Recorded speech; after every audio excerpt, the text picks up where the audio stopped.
Kita artikan dan kita perjelas. Bismillahirrahmanirrahim. Alhaakumut takatsur, telah melalaikan kalian berlomba banyak, berbangga-banggaan atau bermegah-megahan, hatta zurtumul maqabir, sehingga kalian berziarah ke pekuburan. Kalla, jangan seperti itu. Saufa ta'lamun, nanti kalian akan tahu. Thumma kalla, kemudian jangan seperti itu. Saufa ta'lamun, nanti kalian akan tahu. Kalla, jangan seperti itu. Lau ta'lamuna ilmal yaqin, kalau sekiranya kalian mengetahui dengan pengetahuan yang yakin, la tarawunnal jahim, sungguh kalian akan melihat neraka jahim. Thumma la tarawunnaha 'ainal yaqin, kemudian sungguh kalian akan melihat neraka itu dengan mata yang penuh dengan keyakinan.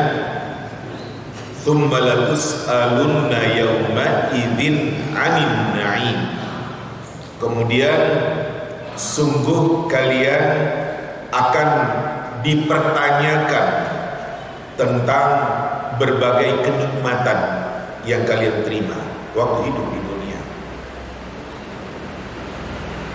Ibu-ibu, pertama sekali terkait dengan sabab nuzul ayat Allah Subhanahu wa taala ini, diriwayatkan dari Ibnu Abi Hatim, berasal dari sahabat Ibnu Buraidah radhiyallahu anhu. Katanya menceritakan, nazalat fi qabilatain min qabailil ansar. Surat At-Takatsur ini turun pada dua kabilah dari kabilah orang Ansar, fi Bani Harithah wa Bani Harith, pada suku Bani Harithah dan Bani Harith. Tafakharu wa takatsaru, mereka saling membanggakan diri dan saling berlomba banyak. Faqalat ihdahuma, kata yang satu dari kabilah yang ada, fikum mithlu fulan ibn fulan wa fulan, pada kalian ada enggak seperti si fulan bin fulan dan seperti si fulan itu. Wa qala al-akharun, yang lain dari kabilah yang ada mengatakan seperti itu juga. Tafakharu bil ahya, mereka saling berbangga dengan orang-orang, dalam kurung tokoh-tokoh mereka yang masih hidup. Tsumma qalu, kemudian mereka saling mengatakan di antara mereka, intaliqu bina ilal kubur, kalau begitu ayo kita ke arah pekuburan. Fajalat ihda ta'ifatain taqul, jadilah salah satu dari dua kabilah yang ada mengatakan, fikum mithlu fulan, kalian punya enggak tokoh seperti si fulan itu yang sudah meninggal itu? Yishiruna ilal kubur, mereka mengisyaratkan kepada kuburan yang ada.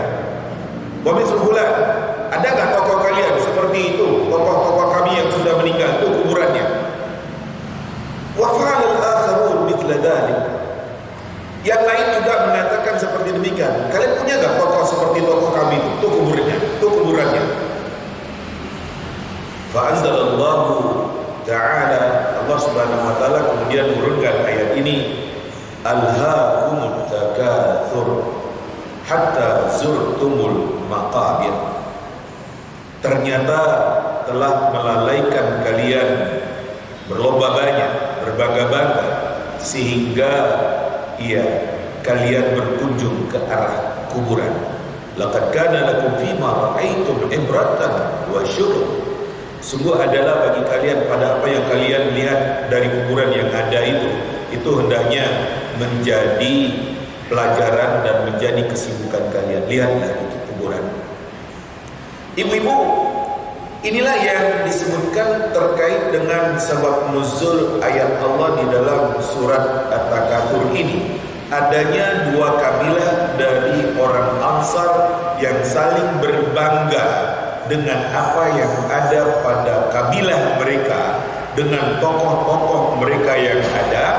Apakah tokoh-tokoh yang masih hidup, demikian juga tokoh-tokoh yang sudah meninggal dunia. Allah mengatakan ternyata kalian sudah dilalaikan dengan berlomba banyak, lomba banyak harta, lomba banyak pengikut, lomba banyak orang-orang yang demikian setia kepada kalian.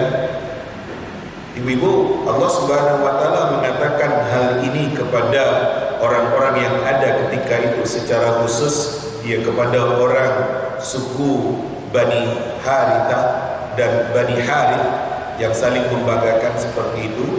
Demikian juga yang lain-lain dari orang-orang yang dikatakan mereka berbangga-bangga dengan apa yang ada pada mereka. Allah mengingatkan mereka untuk jangan seperti itu.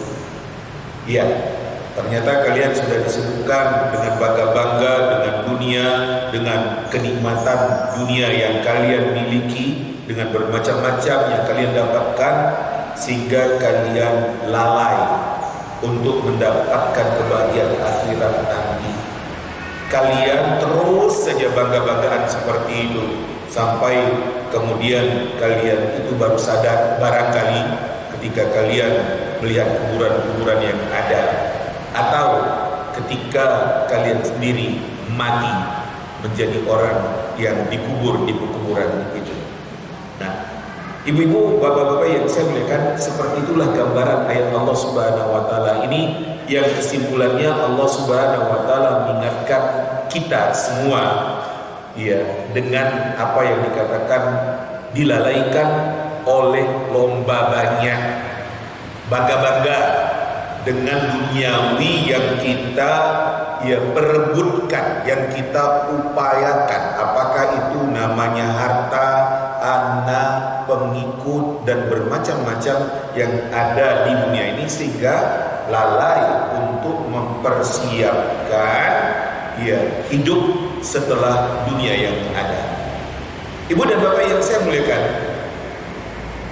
sahabat Ibnu Abbas radhiyallahu anhu ketika Nabi SAW membacakan ayat ini mengatakan orang-orang yang dilalaikan oleh lomba banyak itu karena mereka itu dalam mencari ataupun mengumpulkan harta dengan cara yang tidak benar. Demikian juga harta yang seharusnya dikeluarkan, dalam kurung dizakatkan, diinfakkan dan disedekahkan, ternyata tidak. Bahkan terus numpuk-numpuk harta, nyimpan-nyimpan harta, dan kemudian berbangga-bangga dengan harta yang dimiliki. Itu yang dijelaskan oleh sahabat Ibnu Abbas radhiyallahu anhuma. Nah, kalian itu baru sadar kalau kalian itu ziarah, berkunjung ke arah kuburan, hatta zurtumul maqabir, sehingga kalian itu berziarah ke kuburan. Ibu dan bapak yang saya muliakan, arti harfiahnya hatta zurtumul maqabir, sehingga kalian itu ziarah atau berkunjung ke kuburan. Apabila seseorang berziarah atau berkunjung ke arah pekuburan yang ada, diharapkan dia itu sadar, karena itulah ujung dari perjalanan hidup yang ada di dunia ini, akan berakhir dengan kematian. Siapapun kita pasti akan mati dan akan dikubur seperti orang-orang yang sudah meninggal dunia yang ada di pekuburan itu. Diharapkan seperti demikian. Dengan ziarah kubur, kemudian kita memandang ke arah kuburan yang ada, iya, dengan itu diharapkan kita sadar bahwasanya kita nanti juga akan seperti mereka-mereka itu. Ya, ada orang yang sadar ketika dia berkunjung ke arah pekuburan itu. Dan ada orang yang biasa-biasa saja. Ya, Ibu dan Bapak yang saya muliakan, seharusnya kita sadar dengan memandang, memperhatikan pekuburan yang ada itu. Dari doa Nabi SAW ketika berziarah ke pekuburan itu, Nabi mengucapkan salam, Assalamualaikum ahla diyar minal mu'minina wal mu'minat wa inna bikum lahiquna insyaallah. Salam untuk kalian, penduduk kampung ini, kalian yang beriman, laki, perempuan. Ya, kami juga nanti insyaallah akan nyusul kalian nantinya. Wa inna bikum lahiquna insyaallah. Kami juga nanti akan nyusul kalian nantinya. Iya. Dengan kita berziarah kubur itu diharapkan kita sadar bahwasanya kita juga akan mati seperti mereka-mereka itu dan akan dikubur seperti mereka-mereka yang telah ada di pekuburan yang ada di hadapan mata kita. Dan memang Nabi SAW menyuruh kita untuk ziarah kubur. Ya, kata Nabi, kuntu nahaitukum an ziyaratil qubur fal'an fazuruha fa innaha tudzakirukumul maut au tudzakirukumul akhirah. Dulu kata Nabi, saya pernah larang kalian untuk ziarah kubur karena di awal keislaman iman sahabat masih lemah. Dikhawatirkan kalau mereka masih dengan perbuatan-perbuatan jahiliyah terhadap kuburan yang ada. Makanya kata Nabi, saya dulu pernah larang kalian untuk ziarah kubur. Sekarang silakan ziarah kubur. Setelah iman sahabat kuat. Ya, sebab dengan ziarah kubur itu akan mengingatkan kalian kepada kematian atau akan mengingatkan kalian kepada hari akhirat. Ziarah kubur itu adalah untuk kita, untuk menyadarkan kita bahwasanya kita juga akan mati seperti mereka-mereka yang telah mendahului kita itu. Makanya diharapkan dengan ziarah kubur kita sadar. Ibu dan Bapak yang saya muliakan, itu arti hatta zurtumul maqabir, sehingga kalian ziarah kubur. Yang tadi saya katakan diharapkan dengan ziarah kubur dia sadar. Atau diartikan dengan hatta ya'tiyakumul maut, sehingga datang kepada kalian kematian itu. Dengan arti kata, kalian itu akan sadar ketika di suatu saat kalian itu mati. Nah, ibu-ibu, bapak-bapak yang saya muliakan, seharusnya sebelum kematian itu datang kepada diri kita, kita sudah sadar. Itu yang diharapkan. Ya, bagaimana kita sadar betapa kita yang hidup di dunia sekarang ini di suatu saat kita pasti akan meninggal dunia, mati. Kemudian Allah Subhanahu wa taala katakan, kalla. Jangan seperti itu. Artinya jangan sampai kalian dilalaikan oleh lomba banyak, oleh bangga-banggaan, oleh bermegah-megahan. Jangan seperti itu. Itu kata-kata kalla. Kalla. Artinya jangan sampai kalian itu dilalaikan oleh lomba banyak, lomba bangga-bangga, bermegah-megahan dengan duniawi yang kalian dapatkan. Saufa ta'lamun. Nanti kalian akan tahu akibat perbuatan kalian yang dilalaikan oleh lomba banyak, berbangga-bangga itu. Diulang oleh Allah. Kalla. Jangan seperti itu. Artinya jangan sampai kalian dilalaikan oleh lomba banyak, bangga-banggaan dengan duniawi yang ada. Saufa ta'lamun.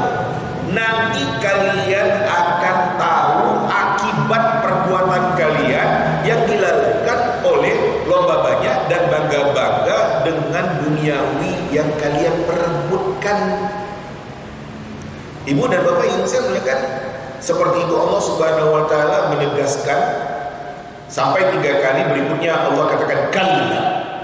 Jangan seperti itu. 3 kali Allah Subhanahu wa taala mengatakan dengan kata-kata kalla. Jangan seperti itu. Artinya jangan sampai kalian itu dilalaikan dengan lomba banyak, bangga-banggaan dengan fasilitas duniawi yang kalian perlukan. Nanti kalian akan tahu akibat perbuatan kalian itu. Ibu dan bapak yang saya muliakan, adalah sahabat Ibnu Abbas radhiyallahu anhuma menjelaskan tentang saufa ta'lamun. Yang pertama itu adalah terkait dengan siksa kubur. Nanti kamu akan tahu loh akibat kamu yang dilalaikan oleh lomba banyak itu sehingga lalai ibadah, lalai beramal. Kamu akan tahu loh akibat dari perbuatan kamu itu ada siksa kubur yang menunggu kamu. Saufa ta'lamun yang pertama menurut sahabat Ibnu Abbas itu adalah siksa kubur. Nanti kalian akan tahu akibat perbuatan kalian itu ada siksa kubur, karena kalian tidak mempersiapkan diri. Sementara saufa ta'lamun yang kedua itu ada siksa neraka.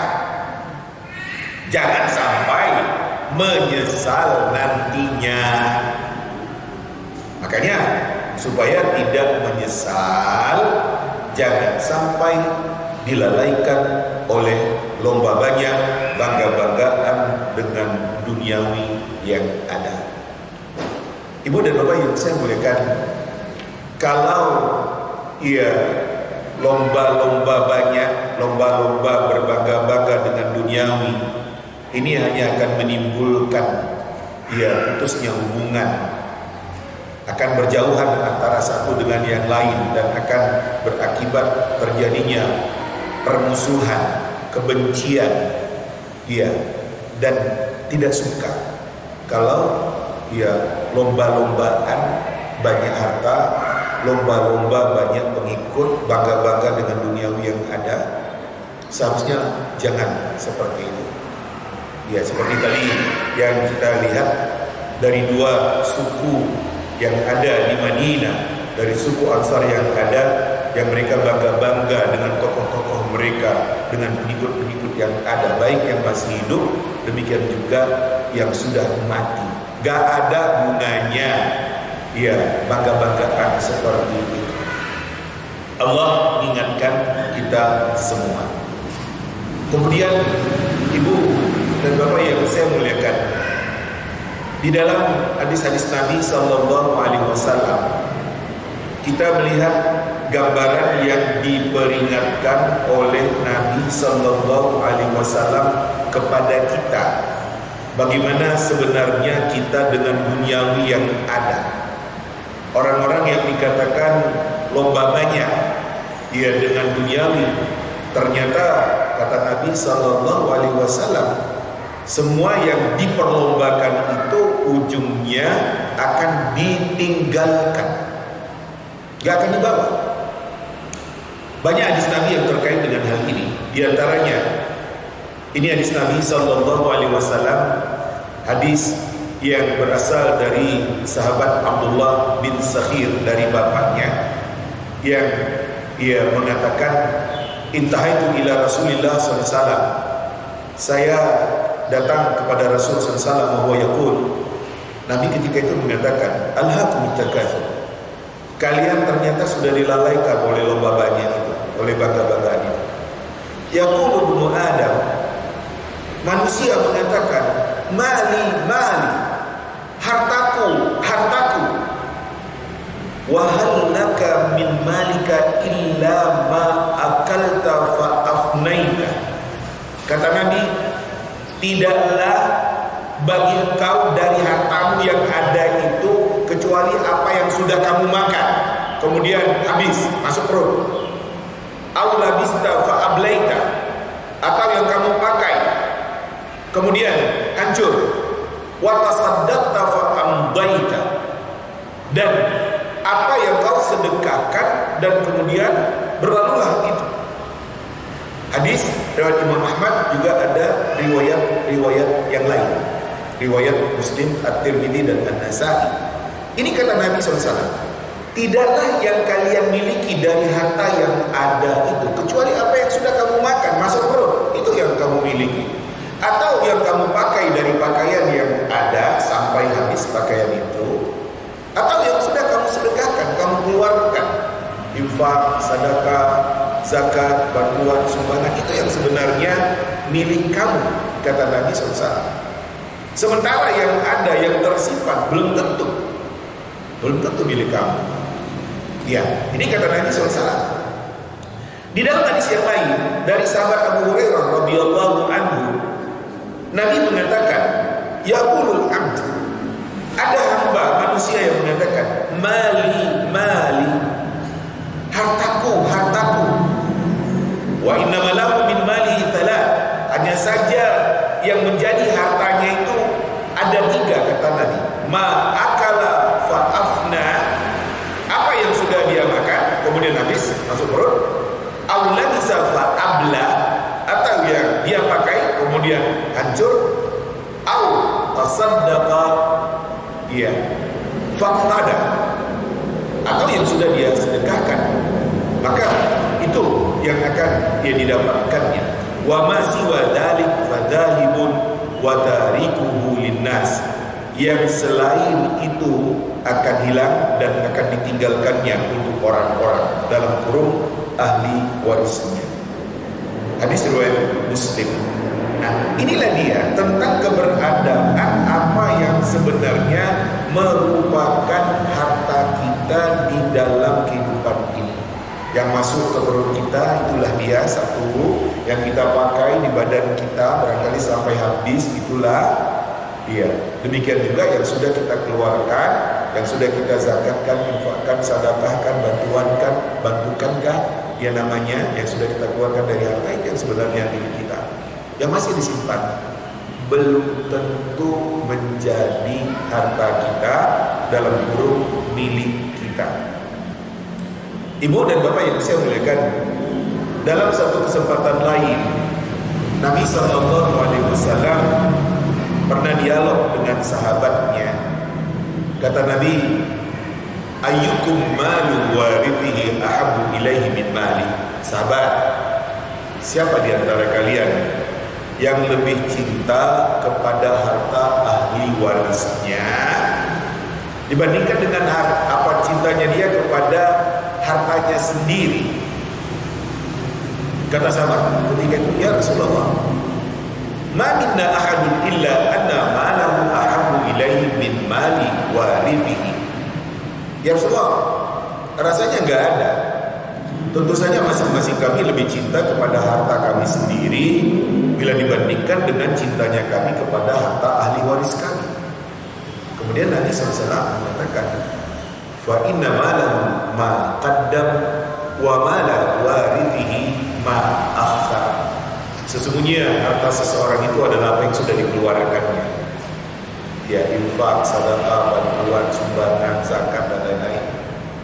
Ya, fa inna malahu ma qaddam wa mala warithihi ma akhar. Sesungguhnya apa yang sudah dikeluarkan itulah yang merupakan harta seseorang. Sementara yang masih ditangguhkannya, yang disimpannya, belum tentu milik dia. Jangan-jangan itu merupakan milik ahli warisnya. Ibu, bapak yang saya muliakan, bisa kita contohkan umpamanya kita sekarang yang hadir di dalam majelis ini. Ya, tadi kita sudah makan, sudah sarapan. Ya, kita pakai baju ini yang kita pakai. Barangkali ibu bersedekah, masukkan amal ke dalam omplong. La samahallah, kita tidak menginginkan terjadi. Kalau umpamanya waktu pulang dari majelis pengajian ini meninggal dunia, tabrak pokoknya di jalan, meninggal. La samahallah, mudah-mudahan gak terjadi. Kita katakan seperti demikian. Loh, yang disimpan di rumah itu kan bukan milik ibu, bukan milik kita. Lah kan itu. Iya kan itu dia. Jadi apa yang ada pada diri kita? Yang tadi sudah kita makan, sarapan, yang kita pakai sekarang ini, dan kemudian yang kita amalkan, itulah milik kita. yang masih tersimpan di rumah belum tentu. Nah, makanya apa yang dikatakan oleh Nabi Sallallahu Alaihi Wasallam di dalam gambaran tadi itu harus menjadi perhatian kita untuk kita betul-betul bisa memanfaatkan yang ada ini dengan sebaik-baiknya. Kemudian setelah Allah Subhanahu Wa Taala mengatakan 3 kali, kalla, jangan seperti itu loh, kan diingatkan oleh Allah. Kan 3 kali. Kalla saufa ta'lamun. Jangan seperti itu. Nanti kalian akan tahu. Tsumma kalla. Kemudian jangan seperti itu. Nanti kalian akan tahu. Kalla. Jangan seperti itu.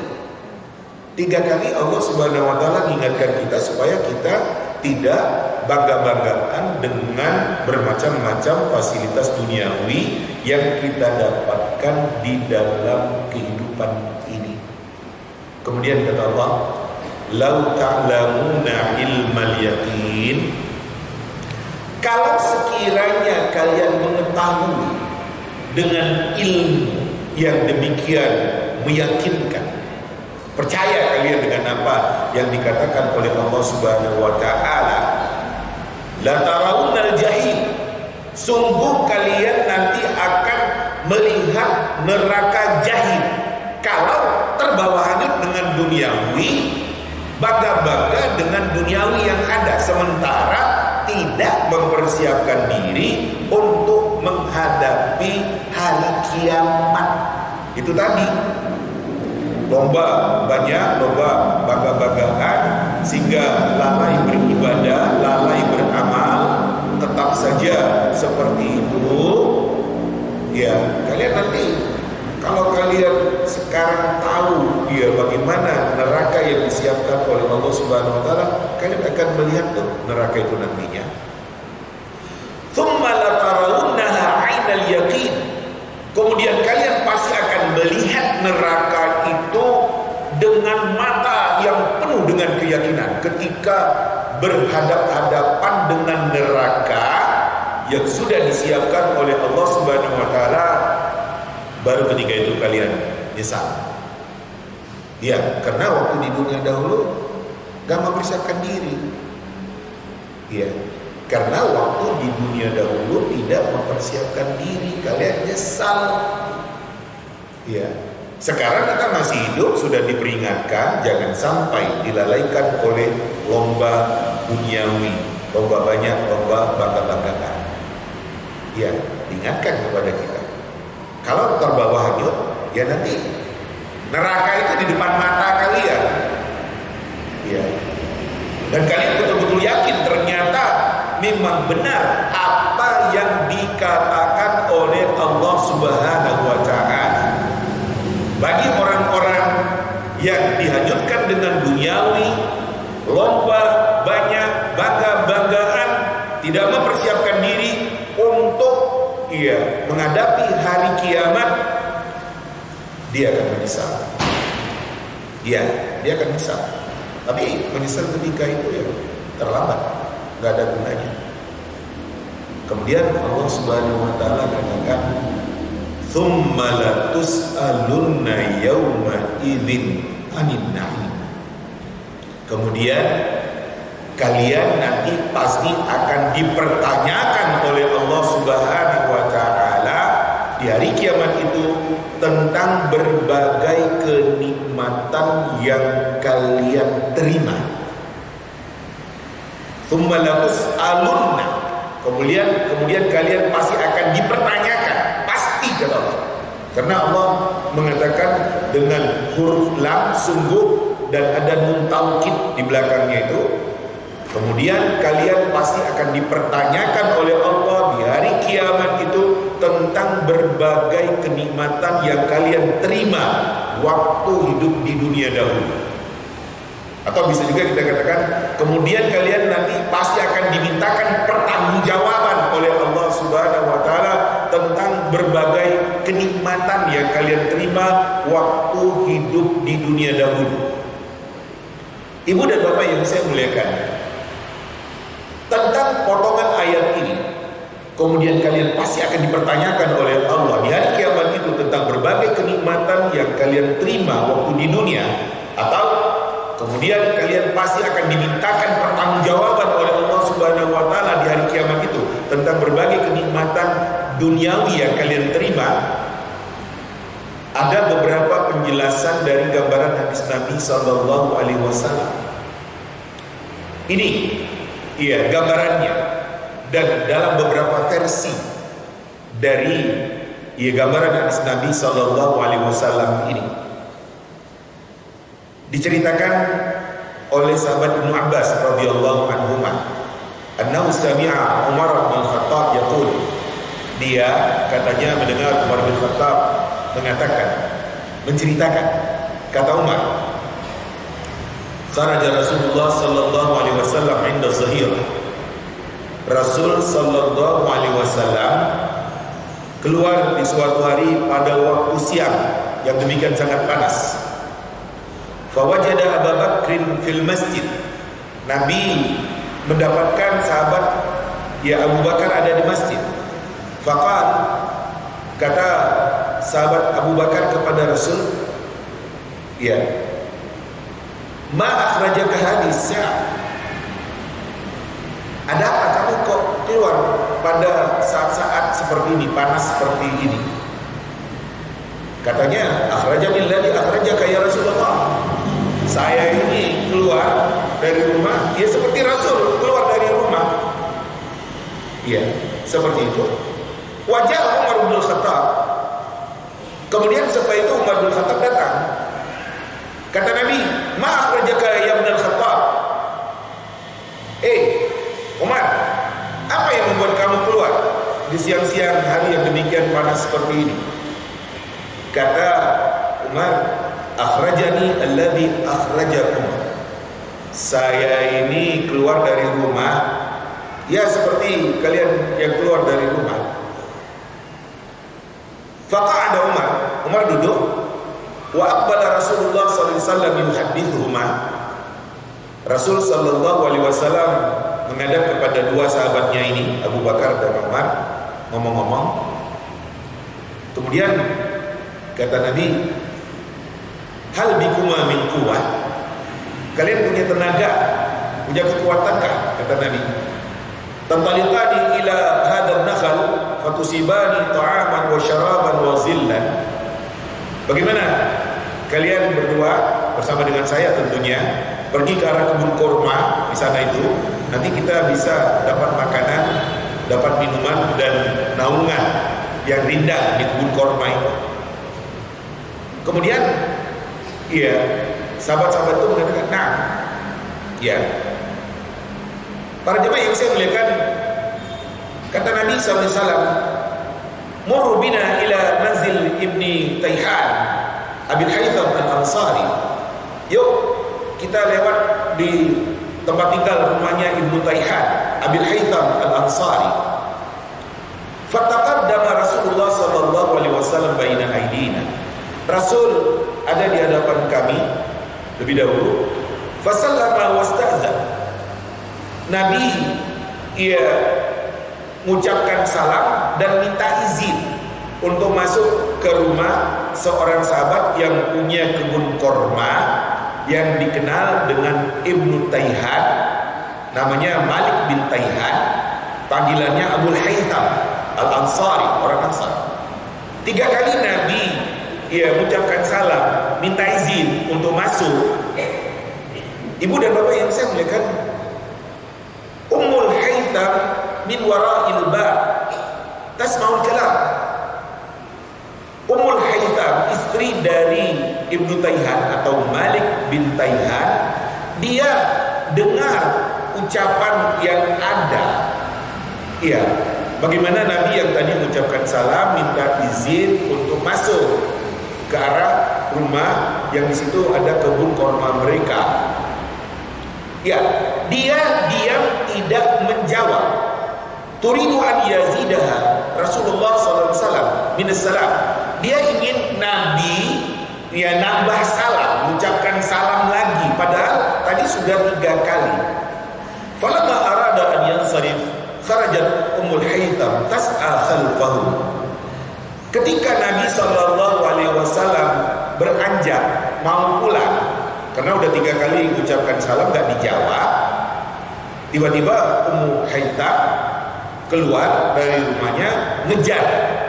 Iya, di belakang Nabi dengan sahabat Abu Bakar dan Umar. Iya, katanya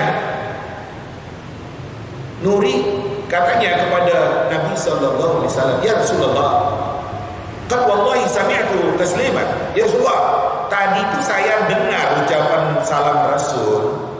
Walakin aradtu an tazida min salamik. Tapi kami ingin agar Rasul nambah ucapan salam itu kepada kami, karena ucapan salam itu kan doa. Iya. Kemudian kata Rasul SAW, ya khairan, ya baiklah. Dan Rasul tanya, aina Abul Haytham? La ara. Mana Abul Haytham? Nama aslinya Malik bin Tayhan, ya suami ibu ini. Saya kok gak lihat dia. Kata Ummul Haytham, ya Rasulullah, wa qarib dhaba yasta'dzibul ma'. Ya Rasulullah, dia dekat pergi ke sana, dia sedang ambil air. Udkhulu fa innahu ya'ti as-sa'a insyaallah. Mari silakan masuk, enggak lama lagi tadi dia pasti datang insyaallah. Fa basatat bisatan tahta syajarah. Ibu ini, Ummul Haytham ini mengembangkan tikar di bawah pohon. Faja'a Abul Haytham. Gak berapa lama suaminya Abul Haytham datang. Fafariha bihim. Abul Haytham demikian gembira dengan kedatangan Rasul dengan 2 sahabatnya Abu Bakar dan Umar. Ya, qarrat ainahu bihim. Tenang sekali, senang sekali dia dengan kedatangan Rasul bersama dengan Abu Bakar dan Umar. Fasa'ida ala nakhlah fasarama lahum adzakan. Dia naik ke atas ya pohon korma, memetik ya tangkai-tangkai pohon korma yang ada. Kata Nabi melihat sahabat ini ngambilkan ya korma naik ke atas pohon. Kata Nabi, hasbuka ya Abul Haytham. Abul Haytham, cukup. Kata sahabat ini, ya Rasulullah, takuluna min busrihi wa min ruqabihi wa min tadnubi. Ya Rasulullah, ya makan semuanya, ya busur korma yang belum matang, ya ruqab dan yang lain-lainnya makan ya Rasulullah. Ya, silakan Rasul makan. Jadi tidak satu jenis dari korma yang diturunkan, yang masih mengkal, yang masih muda siap makan rutab, dan yang sudah ya matang umpamanya diturunkan. Thumma atahum bima'in fasharibu alaih. Kemudian Abul Haytham ini ia menghidangkan air dan Nabi minum ya dari air yang dihidangkan. Setelah itu Nabi sallallahu alaihi wasallam mengatakan, hadza minan na'imil ladzi tus'aluna anhu. Ini termasuk nikmat yang nanti kalian akan dipertanyakan oleh Allah tentang ini. Kita yang dapat suguhan korma dengan bermacam-macam jenisnya, dikasih minum air yang demikian segar, nanti nikmat yang kita dapatkan ini akan dipertanyakan oleh Allah Subhanahu wa taala kepada kita. Dalam kurung makanan dan minuman yang kita makan akan dipertanyakan oleh Allah Subhanahu wa taala, akan dimintakan pertanggung jawabannya oleh Allah Subhanahu wa taala. Ini ibu-ibu seperti demikian ya, betapa Nabi menegaskan hal ini. Dan di dalam hadis-hadis yang lain Nabi sallallahu alaihi wasallam menyebutkan apa yang didapatkan dari bermacam-macam kenikmatan duniawi itu nanti akan dimintakan pertanggungjawabannya oleh Allah Subhanahu wa taala. Di dalam riwayat hadis yang lain radhiyallahu anhu, Nabi mengatakan tentang ayat tsumma latus'alunna yauma idzin 'anil na'im, kemudian kalian pasti akan dipertanyakan oleh Allah di hari kiamat itu tentang berbagai kenikmatan yang kalian terima. Maksudnya adalah syiba'ul butun, kenyangnya perut karena tadi makan, wa baridus syarab, dinginnya air yang diminum, wa zilalil masakin, naungan tempat tinggal yang demikian menyejukkan, wa i'tidalul khalq, sehatnya fisik, wa ladzatan naum, demikian juga enaknya tidur. Ini akan dipertanyakan oleh Allah Subhanahu wa ta'ala. Bagaimana kita dengan semua kenikmatan yang kita terima? Adakah nikmat-nikmat yang kita terima itu akan membuat kita bersyukur kepada Allah Subhanahu wa ta'ala sehingga kita lebih taat kepada Allah? Contoh, perut kenyang, badan sehat, kita manfaatkan untuk beribadah, untuk melakukan yang baik-baik. Adakah kita seperti itu?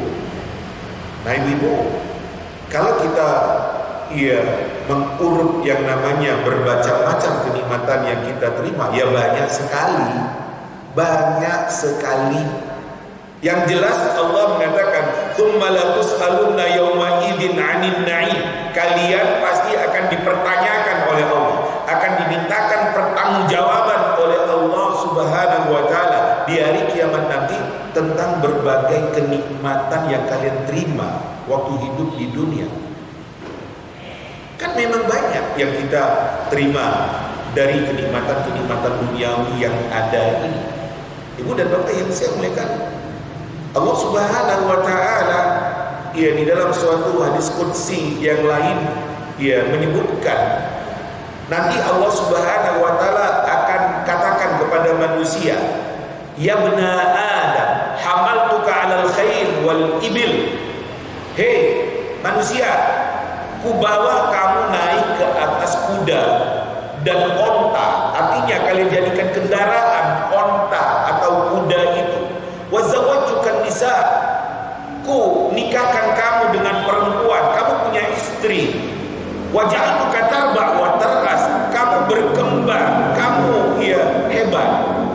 Fa aina syukru dzalik, mana rasa syukur terhadap semua kenikmatan yang ada itu? Jadi nikmat-nikmat yang kita terima di dalam kehidupan di dunia ini memang akan dipertanyakan oleh Allah Subhanahu wa ta'ala. Iya, akan dipertanyakan. Sehat, apa memang kamu pergunakan untuk taat beribadah kepada Allah Subhanahu wa ta'ala? Kamu pergunakan untuk kebaikan-kebaikan?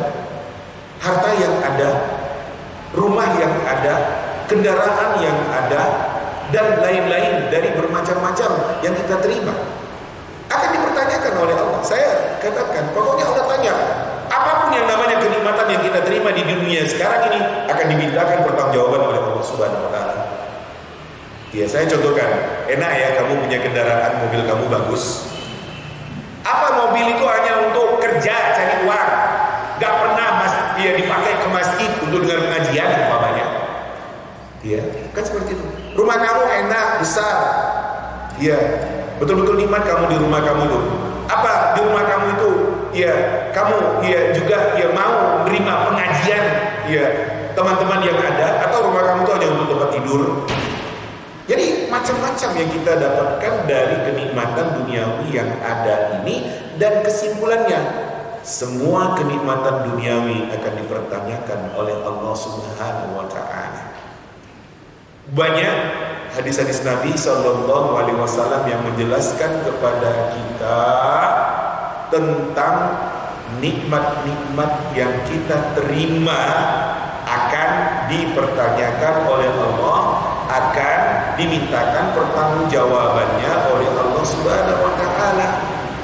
Banyak hadis Nabi SAW. Pokoknya Allah akan tanya dia, Allah akan mintakan pertanggungjawabannya. Apakah kita memang termasuk orang yang bersyukur kepada Allah dari bermacam-macam nikmat yang kita terima itu? Inilah yang perlu menjadi perhatian kita pada diri kita yang mengaku beriman kepada Allah, sebab Allah mengatakan seperti demikian. Hadis Nabi SAW yang lain mengatakan, la tazulu qadama 'abdin yaumal qiyamah hatta yus'ala an arba'. Tidak bergeser kaki seorang manusia di hari kiamat nanti kecuali dia akan dipertanyakan tentang 4 hal. Pertama, an umrihi fima afna, tentang umur yang diberikan oleh Allah. Untuk apa saja kamu habiskan umur itu? Ya. Yang kedua, an ilmihi madza amila bihi, tentang ilmu pengetahuan terkait dengan agama, apa yang sudah kamu amalkan. Tahu ada perintah, sudah dilakukan. Tahu ada larangan, sudah berhenti. Yang ketiga, an malihi min aina iktasabahu wa fima anfaqa, tentang harta yang kamu dapatkan. Dari mana kamu dapatkan harta itu? Dan untuk apa saja kamu pergunakan? Dan yang keempat, an jismihi fima ablah, tentang fisik yang ada, kuat, bertenaga, sehat, untuk apa saja dihabiskan itu. Jadi demikian banyak hadis-hadis Nabi SAW yang menjelaskan kepada kita betapa kita nanti pasti akan dipertanyakan oleh Allah, dimintakan pertanggungjawaban oleh Allah Subhanahu wa Ta'ala terkait dengan bermacam-macam kenikmatan yang kita terima di dalam kehidupan ini.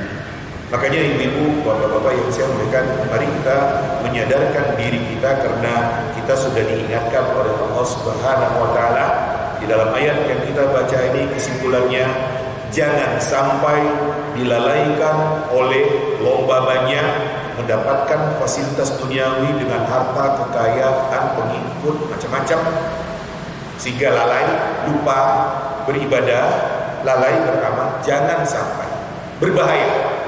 Itu kesimpulannya.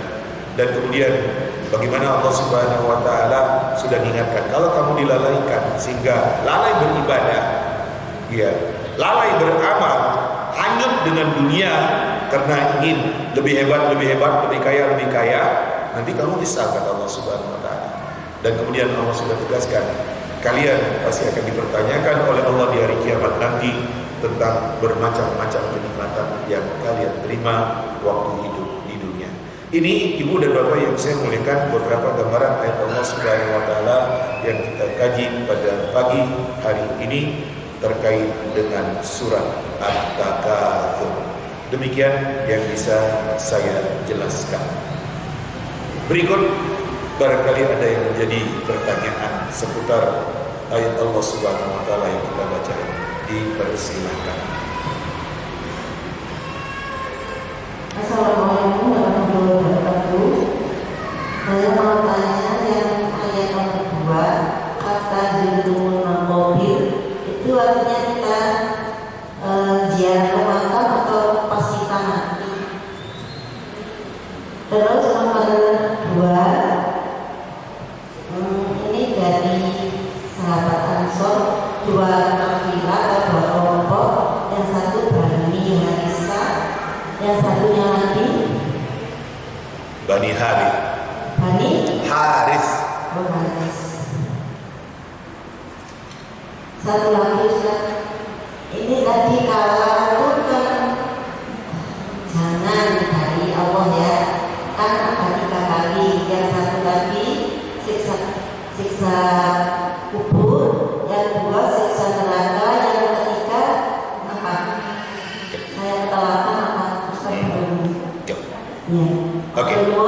Assalamualaikum warahmatullahi wabarakatuh. Waalaikumsalam warahmatullahi wabarakatuh. Ibu yang saya muliakan, hatta zurtumul maqabir secara arti harfiah, sehingga kalian ziarah ke kuburan, sehingga kalian berkunjung ke pekuburan. Itu yang saya katakan tadi. Diharapkan dengan ziarah kubur kita sadar bahwasanya kita akan mati seperti mereka-mereka itu. Itu secara arti harfiah. Nah, pengertian yang kedua yang dimaksud dengan hatta zurtumul maqabir itu adalah sehingga kalian itu mati. Tapi jangan sampai terjadi mati baru nyesal. Itu yang diingatkan oleh Allah Subhanahu wa Ta'ala. Jadi dua pengertian. tentang hatta zurtumul maqabir. Pertama, diharapkan sadar ketika kita ziarah kubur, karena memang kita harus ngambil pelajaran dari mereka-mereka yang sudah mati itu. Dan kemudian diingatkan oleh Allah Subhanahu wa taala, jangan sampai kalian itu nyesal ketika mati itu sudah datang. Ya, jangan sampai. Nah, sebelum mati terjadi, sadarlah. Itu ya tentang yang terkait dengan hatta zurtumul maqabir. Kalla yang dua kali, kalla saufa ta'lamun. Yang pertama itu kata Ibnu Abbas, ini terkait dengan siksa kubur. Kalau kamu dilalaikan oleh lomba banyak dengan duniawi itu, nanti kamu kena siksa di kubur itu. Dan yang kedua, kalla saufa ta'lamun. Iya. Jangan seperti itu, nanti kalian akan tahu itu adalah siksa neraka. Jadi ada dua siksa yang akan disiapkan oleh Allah untuk orang yang dilalaikan dengan lomba banyak duniawi sehingga lupa beribadah, lalai beramal. Satu siksa kubur dan satu lagi siksa neraka. Nah, kala yang ketiga itu penegasan dari dua terdahulu. Jangan gitu loh. Ya, sampai 3 kali. Ya, jangan. Jadi itu yang saya katakan, 3 kali Allah mengingatkan ke kita. Jangan loh. Jangan sampai terjadi kamu sebagai orang beriman, ya lomba banyak, bangga-banggaan dengan fasilitas duniawi sehingga lalai beribadah, sehingga kamu itu ya lalai di dalam beramal, padahal nanti di suatu saat kamu mati. Ini dia. Jadi yang kalian 3 itu adalah merupakan penegasan dari 2 yang terdahulu.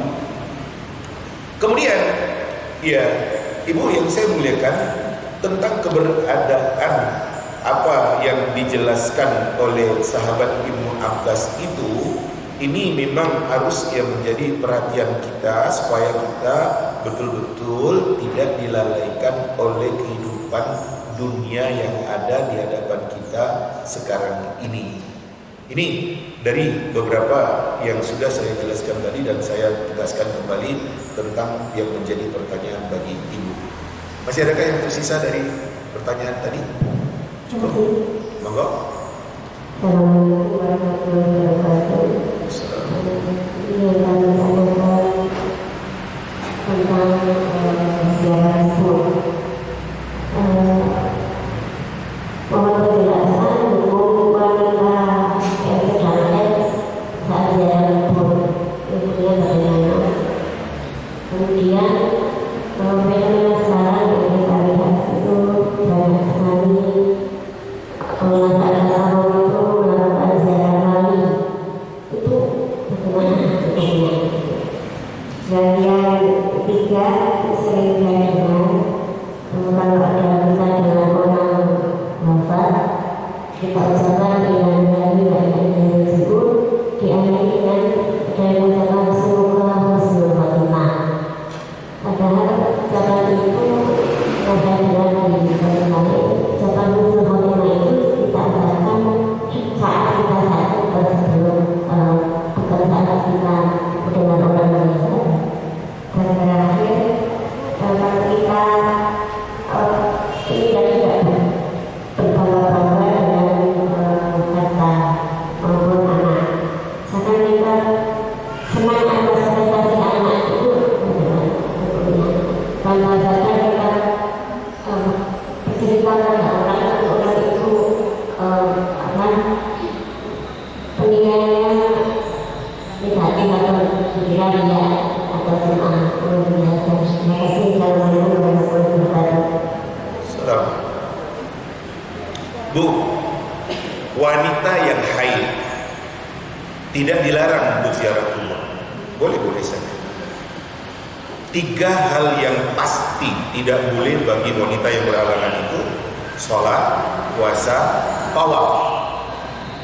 Ya, itu yang tegas pasti tidak boleh. Yang lain-lain boleh, termasuk membaca Al-Quran dalam rangka belajar dan mengajar, boleh. Ya, bayangkan kalau sekiranya ada seorang ibu guru, ustazah, yang berhalangan, gak mau ngajar Al-Quran, padahal dia guru ngaji loh.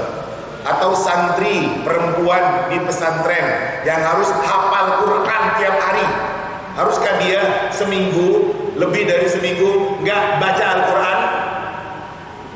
Boleh dalam kasus ajar mengajar. Ya, seperti itu. Jadi ibu-ibu seperti itu permasalahannya. Dan kalau saya katakan kasus ajar mengajar, jangan bayangkan pengajaran yang formal dalam kurung di bangku sekolah, di pesantren, di madrasah. Enggak. Saya contohkan. Ibu dengarkan anak ibu baca Quran, salah. Apakah ibu biarkan dia tetap salah? Atau ibu perbaiki padahal ibu dalam keadaan berhalangan? Nah, salah lo bacaan kamu. Iya, coba dengarkan. Seperti ini bacaannya. Boleh. Nah, kalau seperti umpamanya ziarah kubur, nggak ada larangan untuk wanita untuk ziarah kubur, boleh-boleh saja. Seperti itu tentang masalah ziarah kubur. Ya. Kemudian kalimat inna lillahi wa inna ilaihi raji'un itu adalah untuk menyadarkan kita bahwasanya kita juga akan mati seperti dia yang diberitakan kepada kita. Sebab arti inna lillahi wa inna ilaihi raji'un, sesungguhnya kita ini milik Allah, kepunyaan Allah, dan kita pasti akan kembali kepadanya. Ya iya. Kalau sekarang saya dapat berita teman saya meninggal dunia, besok, minggu depan, bulan depan, kapan, pasti juga saya akan mati. Inna lillahi wa inna ilaihi raji'un. Sesungguhnya kita ini adalah kepunyaan Allah dan kita pasti akan kembali kepadanya. Nah, kalimat mudah-mudahan husnul khatimah, kalau memang orang yang meninggal itu kita kenal sebagai orang yang saleh, saya tahu betul dengan beliau itu. Iya, adalah merupakan doa kita ketika kita mengatakan mudah-mudahan beliau itu husnul khatimah. Karena saya kenal dia. Tapi kalau orang saya nggak kenal dia, bagaimana saya mengatakan dia itu husnul khatimah? Orang saya nggak kenal kok. Tapi kalau saya kenal, itu merupakan doa kita untuk dia. Karena saya tahu dia orang ahli ibadah, tak beribadah, dia orang dermawan, dia orang baik. Mudah-mudahan beliau itu husnul khatimah dengan kematian yang terjadi pada dirinya. Tapi kalau tidak, saya katakan dia nggak pasti. Kalau kita mengatakan dia husnul khatimah, karena kita nggak pernah tahu tentang dia. Ibu, anak yang berprestasi kemudian kita cerita kepada orang, ada orang yang salah menanggapi. Ya, nah ini kan dia buruk sangka, kan nggak boleh. Ya, kalau ada teman cerita anaknya alhamdulillah lulus dengan prestasi yang baik, ya hendaknya kita ikut senang dan kita doakan. Semoga kau diberkahi oleh Allah dengan anakmu yang berprestasi, yang berilmu itu. Kan itu yang harus kita lakukan. Lah kenapa buruk sangka? Kan nggak boleh. Ya, antara kita dengan orang-orang yang ada, dari teman-teman kita yang ada, kalau teman kita itu senang, kita ikut senang. Kalau teman kita lagi sedih berduka, kita ikut sedih, kita ikut berduka. Karena hadis Nabi mengatakan, la yu'minu ahadukum hatta yuhibba li akhihi ma yuhibbu li nafsihi. Tidak beriman seseorang kalian sehingga dia menyukai terhadap saudaranya apa yang itu disukai oleh dirinya. Kalau saya senang, iya, saya juga senang kalau teman saya senang. Kalau saya nggak suka, kalau saya sedih dengan musibah, dengan celaka, saya juga nggak senang kalau teman saya itu dapat musibah. Saya ikut sedih ketika dia dapat musibah. Jadi kalau umpamanya tadi ada yang buruk sangka mengatakan dia sum'ah, seharusnya lah tidak seperti itu. Ya, ketika kita teman kita itu cerita, alhamdulillah saya kemarin lulus, ya dia cum laude, ya kan? Janganlah kita buruk sangka. Ya, janganlah kita buruk sangka, tapi hendaknya kita mendoakan, ya barakallahu fi, semoga Allah memberkahi engkau dengan anakmu yang berprestasi itu, semoga dia menjadi anak yang saleh. Ya, ikut senang dengan senangnya teman, itu poinnya. Jadi jangan malah buruk sangka, menuduh dengan ya ria ataupun sum'ah dia yang cerita tentang anaknya yang berprestasi. Jangan semudah itu berburuk sangka. Demikian. Masih ada kan? Satu lagi, monggo.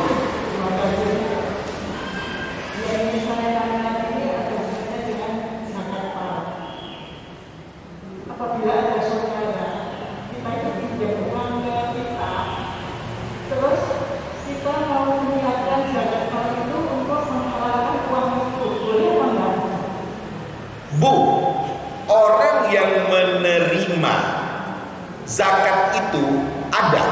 Di antaranya kan fakir miskin. Ya. Terkait dengan utang yang ada, itu di dalam Islam pertama sekali tangguhkan ketika dia bilang gak bisa. Kalau memang dia betul-betul bangkrut, memang susah hidupnya, gak punya lagi, betul-betul, bolehlah kita mengatakan kepada dia, sudahlah saya ikhlaskan itu, saya anggap itu sebagai zakat saya kepada kamu, karena dia yang jatuh miskin. Boleh? Kalau memang dia yang jatuh miskin. Nah, dengan dia yang jatuh miskin memang ternyata memang terjual katanya untuk hidup dia, untuk anaknya, untuk kebutuhan terjual semua, betul-betul bangkrut. Dan dengan itu kita melihat dia kan udah jatuh miskin. Nah, kalau kita katakan miskin, dia berhak menerima zakat, karena orang miskin itu kan berhak menerima zakat. Jadi kan kita melihat dulu, kalau terkait dengan utang, kita katakan pertama sekali tangguhkan. Udahlah, kapan kamu punya kesempatan ada ke lapangan bayar. Nah, kalau enggak, betul-betul jatuh, dia bisa kita ikhlaskan, dan itu menjadi amal kita dalam kurung kita niatkan zakat kepada dia. Dan itu memang harus dinyatakan sehingga dia merasa lepas dari beban utang. Sebagai orang yang baik, tentu dia punya niat untuk bayar, tapi ternyata keadaan tidak memungkinkan bagi dia untuk bayar.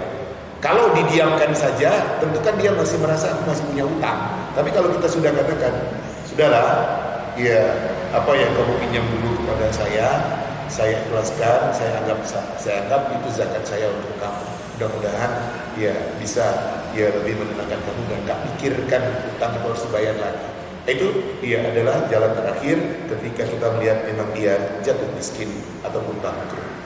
Demikian, Ibu, Bapak yang saya muliakan, itulah kajian kita pada pagi hari ini. Mudah-mudahan hidayah Allah Subhanahu wa taala selalu tercurah kepada kita. Kita tetap istiqamah di dalam kebenaran agama yang sudah kita dapatkan, sehingga kita lebih baik dan lebih baik lagi sebagai seorang yang beriman kepada Allah.